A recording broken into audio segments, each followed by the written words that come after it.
Hello and welcome to our show. In our society, there are three sectors: the public, the private, and the nonprofit. It's that third sector, the nonprofits, that we're here to talk about today. My first guests are here representing the Model T Museum. Please help me welcome Susan and Jerry. Hi. Welcome to the show. Thanks for having us. Appreciate it.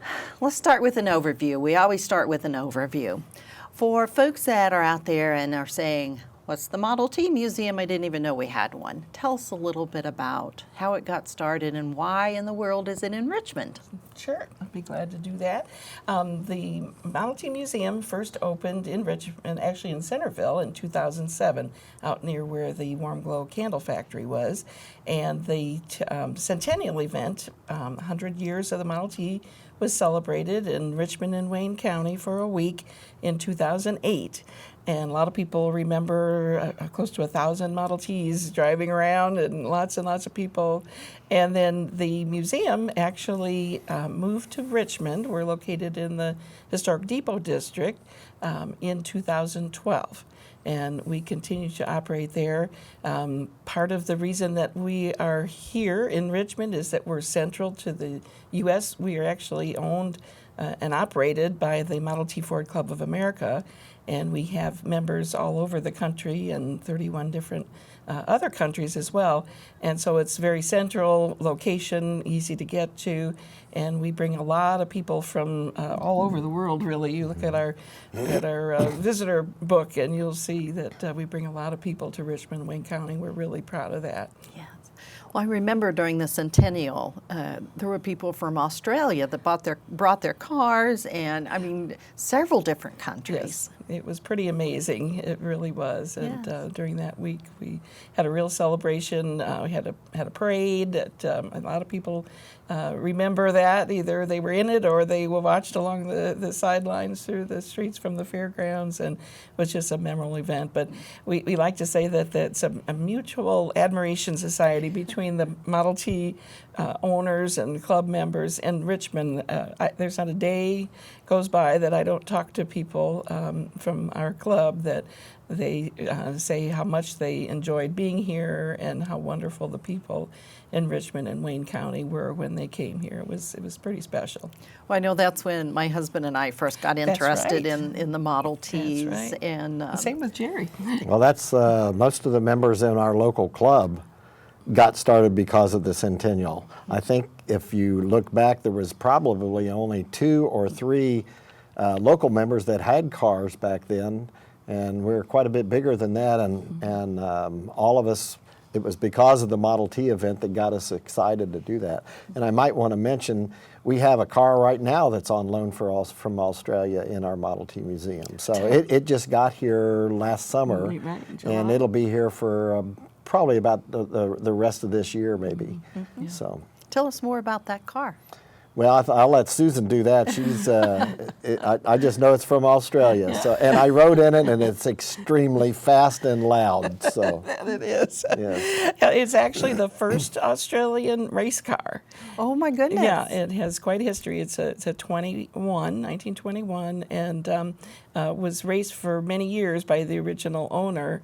And then the gentleman who owns it now, he was only 14 years old when he bought that race car. He just fell in love with it and has had it ever since. I think he's close to 80 now, and he actually shipped the race car over here last July, and he's actually coming over again. He was here for our national tour last year, and he's coming again. Is going to take it to the Speedster reunion and several other Speedster events in the coming months. So it's a pretty special car, and so that's just one of the things that people can see when they come to the museum. Well, tell us what else is at the museum. If they're coming over to see it, what else can they expect to see? Well, we have, about 40 cars. We have several old tractors that are Model T related. We try not to have repeats of, the same kind of cars. Of course, the Model T started out in 1908, ended up in 1927, and we have cars from all those years there. There's all kinds of different styles and colors. There's some old, some of the things that are real interesting to me there. back in the day, they had horses. And so they started having Model Ts, and a lot of the farming was done with horses. So when the Model Ts came out and got used up practically, they quit being driven to town or something, you could go to a store like Sears and Roebuck or Montgomery Ward's and buy a kit and change your Model T into a tractor, and we have a couple of those there. We have a couple of snowmobiles there. One of them is very interesting. It's in the main building, and it looks like it's hardly sitting there, it's ready to fall apart, but this was exactly how they used it back in those days.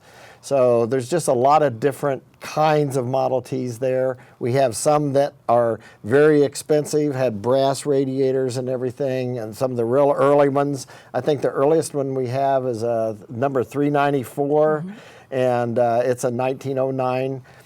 We have two 1909s. We have a car there that was made before the Model Ts. It's an R, and it kind of looks like a Model T, but it's not a Model T. It has the steering wheel on the wrong side for most Model Ts. But there's just a good variety of cars there. I'll let Susan go ahead, and anything else you want to add about the cars? Yeah, when he mentioned about the snowmobile, that's a lot of people's favorite because it's got a great story, and that's one of the things we say about the Model T is that every Model T has a story, and that particular one is fun because it was used by a postman up in rural Minnesota for 25 years, and he actually built the body out of his kitchen cabinets. So it's pretty fun to see that. And then we, going from that to the other extreme, we actually have a 1912 town car that's like a Downton Abbey car. It would have been chauffeur driven, and it's just a very, very beautiful. That's one that we have on loan. It's one of those beautiful brass cars. And we also have displays that supplement and tell the story of the Model T era. For instance, by that town car, we have some beautiful vintage clothing that were authentic to the period, and so it's neat to see things like that. We have a carburetor display and just a lot of other things that tell additional parts of the story about the Model T. And Yeah, I think sometimes when you think car museum, you think guys. But there really is something for the whole family at the Model T Museum. There really is, yeah, for sure. Yes. And, We have things for the kids. There's a couple little cars that they can sit in. One of them is one like would have been in front of a dime store that you can turn a switch on and it rocks back and forth. We have a school bus, an actual school bus that kids would have got ridden to school in and stuff. A lot of people don't realize that Model Ts weren't just cars. Sometime along the line, they started building trucks that had the front end was a Model T, like a car, but the back end was heavier. And we've got one of those that would have hauled fuel around a tanker truck. We've got, in the agricultural display area, we've got a dump truck that the back end actually would go up and down. Some of the cars, there's a couple there that aren't real pretty to look at. They're what we call barn finds. And a lot of times a car would have been used, put away in the back corner of a barn someplace and kind of forgotten about for sometimes 40, 50, 60 years. Somebody discovers it, gets it out. A lot of the stories that we hear about these barn finds, somebody will find the cars and they'll take it out, and in a day they'll have it running and driving around and stuff, and try that with a modern car sometimes. So like Susan said, every car has a story, and some of them are very, very interesting. I know the one of the cars I have on display down there was used in one of my youngest son's wedding. It was actually during World War II, was placed out in the middle of a farmer's field. They threshed wheat and buried it under a big straw stack so it wouldn't get destroyed and used for the war effort. A few years after the war was done, they uncovered it. Well, of course, you can imagine what kind of shape it was underneath there. All the wood was rotted, the upholstery was gone, the metal was rusted. But they got that car, they cleaned it all up, and they painted it again, got it running and everything. And when you look at it, you can see where the wet straw would have laid on the thing and had rusted the metal and stuff. They didn't make it look like a showroom car. It is cleaned up and drivable now. But that's just one of the stories that all these Model Ts have. I do want to mention about the town car. It's from a gentleman down in Cincinnati. And the story I've heard, a lot of the town cars were used as taxi cabs because the chauffeur, the driver, is out in front and he's out in the weather and everything.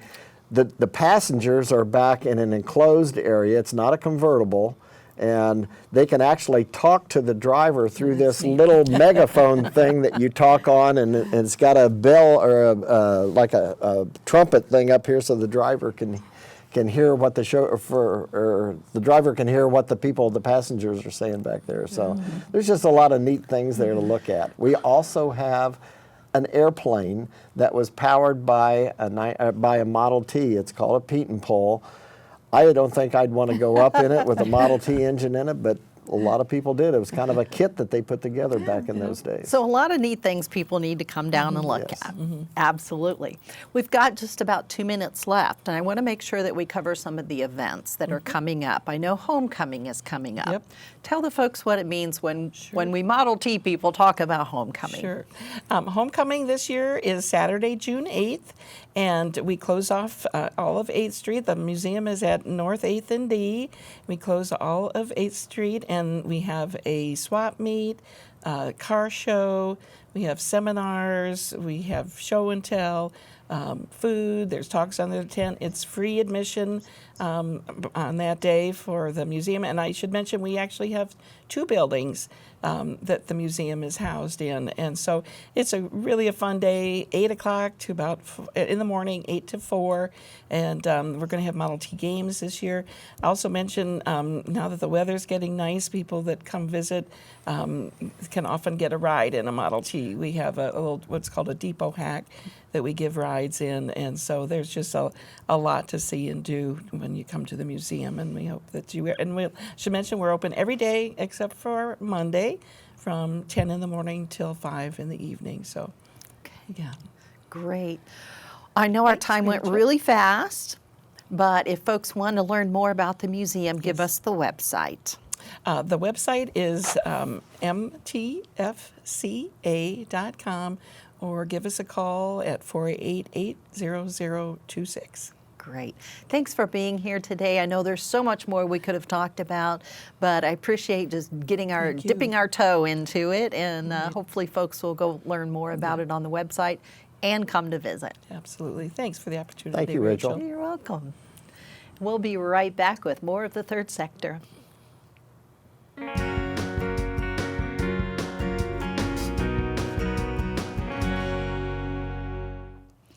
Welcome back to the Third Sector.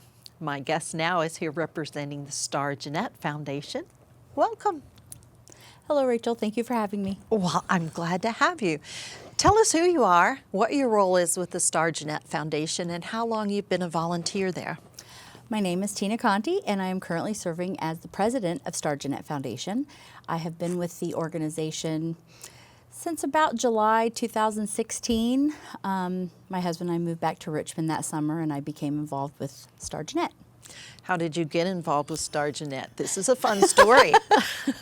My husband and I happened upon a nice yellow brick building labeled as the Jeanette Mansion, and the previous owners introduced us to Linda Jeanette Ermshire and Betty Blunk, who are current officers on the Starr Gennett Foundation, and asked if I would like to become involved. And of course, I jumped at the opportunity. Well, it's kind of neat because of the history of the mansion. We all know that. And so it is kind of neat when the current owners get involved in that and help preserve that history in our community. We've really enjoyed it. Since moving here, we've been able to be more involved with the community, and by being part of Starr Gennett Foundation, it has opened other doors for me to meet people of the community, to work with the youth of the community. Now, I'm going to take it easy on you because you're relatively new to the organization, but why is it important for Starr Gennett to exist in our community? Right now, the main goal of Starr Gennett Foundation is to preserve and celebrate and promote the legacy of Starr Piano and Jeanette Records. And through Jeanette Records, they had several recording artists that came through Richmond, and at the time were very unknown or not very well known artists. So Jeanette Recording Studio opened up their doors and allowed them to come and record. So some of those musicians were, I guess, founders or part of beginning musicians in their genre, and now they become bigger names. So we're trying to help preserve that legacy of them coming through Richmond and the music that they helped make here. Right, because it's known as the birthplace of jazz. Yes. Even though some of the artists that I hear about I wouldn't consider jazz, but Yeah, we've got jazz, country, spoken word. They recorded many different artists. yes. And down in what we locals call the Gorge, the beautiful medallions commemorate some of these folks. And tell us a little bit about the Gorge and the building down there, whatever you know about it. I know there's a lot of history. We don't have to go into all of it. There is a lot of history, and I'm still learning, being new to the, I guess a newer come back home transplant, I guess you would say, to Richmond. Is the Walk of Fame is what they refer to as the medallions down in the Gorge, and those medallions were created. I think the first one was approximately 2007-ish, and they started with money that was raised and donated to create mosaic tile medallions to put down along what was the old railroad tracks that went through the Gorge, where the Starr Piano Factory was and where the Jeanette Recording Studio was. And each one of those medallions represent different musicians that recorded at Jeanette Records in Richmond, Indiana.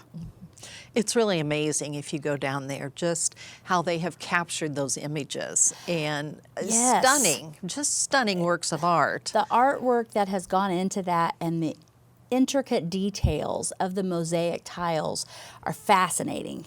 They've haven't held up as well as that we have hoped. So with some weather and wear and tear and unfortunately some vandalism, they've had some damage to them. So we're looking into ways to preserve those and be able to maintain the beauty of them, so people who come from far and wide can come and admire the artwork of the medallions and link back to the history of the Jeanette Recording Studio.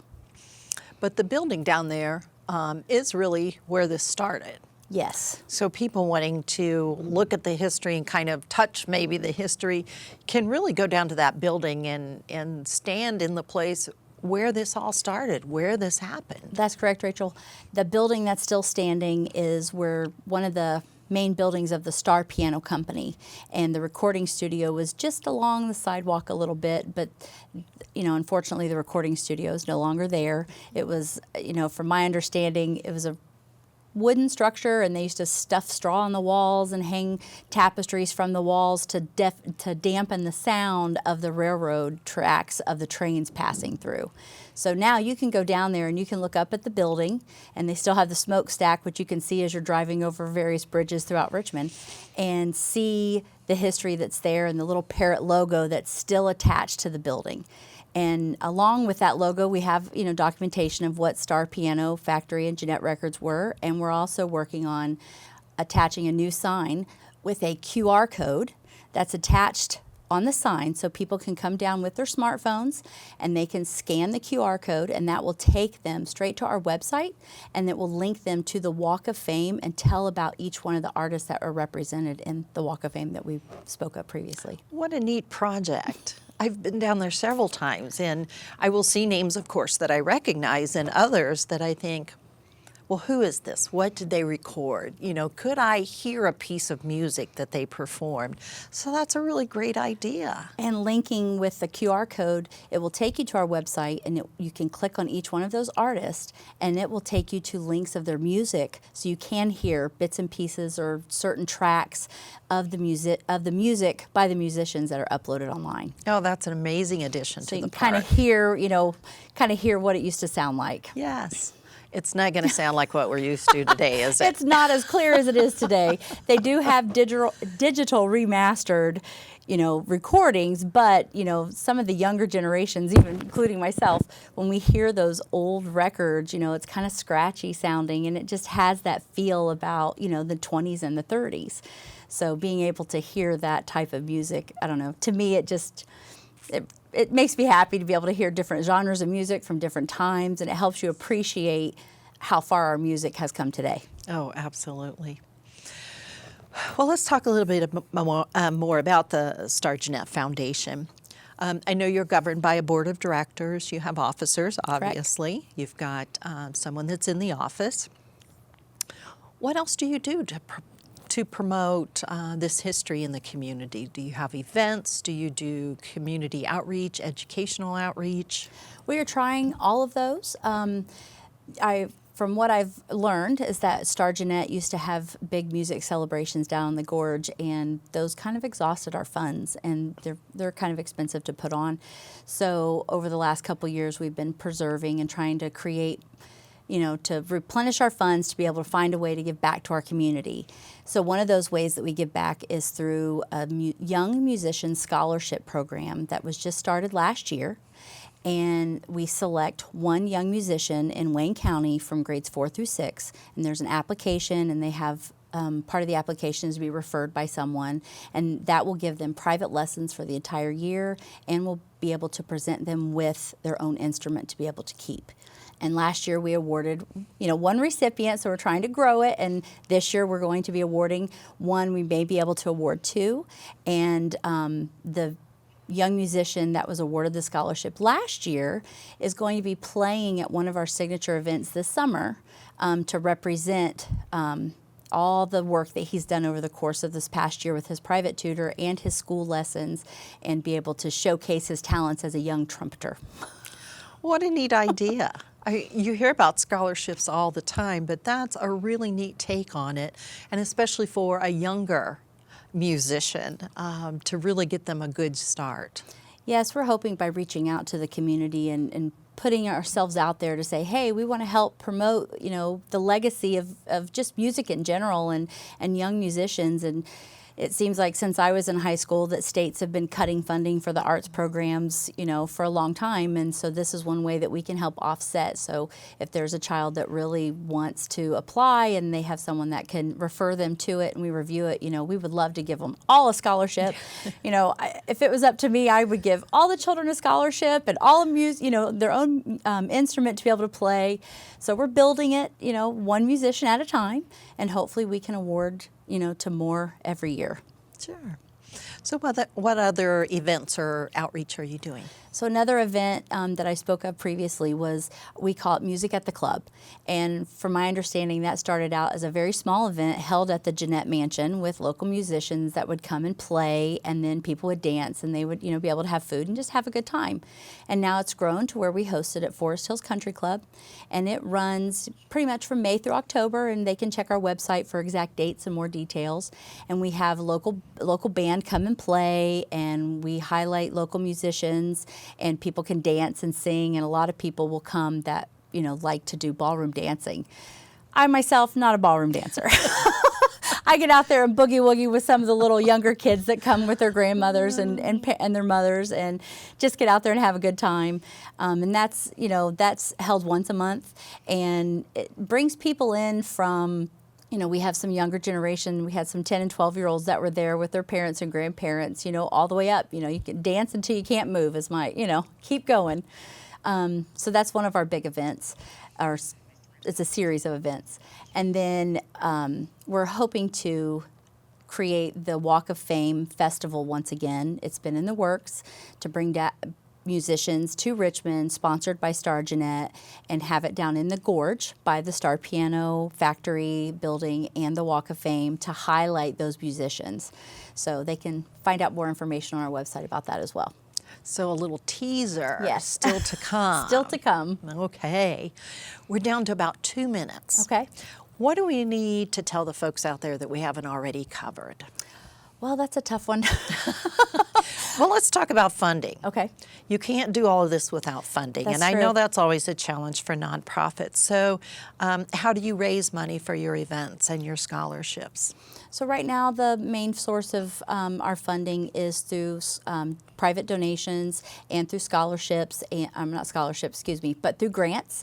And we are the lucky recipients of a grant from the Wayne County Foundation that has helped fund our young musicians scholarship. So we do a membership drive, and people can become a member of the Starr Gennett Foundation, and at different membership levels, they can get digital CDs of the digital recordings of the Jeanette artists, and so we try to promote that a couple times a year. We, try to raise a little bit of money through the Music at the Club events, and then hopefully through some additional grants this year, because it's tough to keep us going, and putting on big events takes a lot of funds. So we're trying to raise funds to be able to cover the cost of that, and trying to revitalize Starr Gennett again. It was something that I didn't really know too much about until we found the Jeanette Mansion. And through the Jeanette Mansion, I've been able to be involved, which puts me back into the community, which is really where my heart lies. Yes. So if there are others out there that want to be, want to volunteer or make a donation, how can they get in touch with folks at the Starr Gennett Foundation? You can find more information on our website about volunteering or how to give back to Starr Gennett Foundation. There's links on there where you can donate. It has our phone number and our mailing address as well. You can follow us on social media. We have Facebook and Instagram, trying to keep it updated, and through Instagram, through some of the younger generations. Fingers crossed on that one. But they can donate through those ways. And we sometimes will request volunteers. If we have events, we'll try to put it out through different methods throughout the county to do an outreach for them to be able to volunteer with us. Great. Well, thank you for being with us today and telling us about Starr Gennett Foundation. Thank you very much for having me. You're welcome. And thank you for joining us for the Third Sector.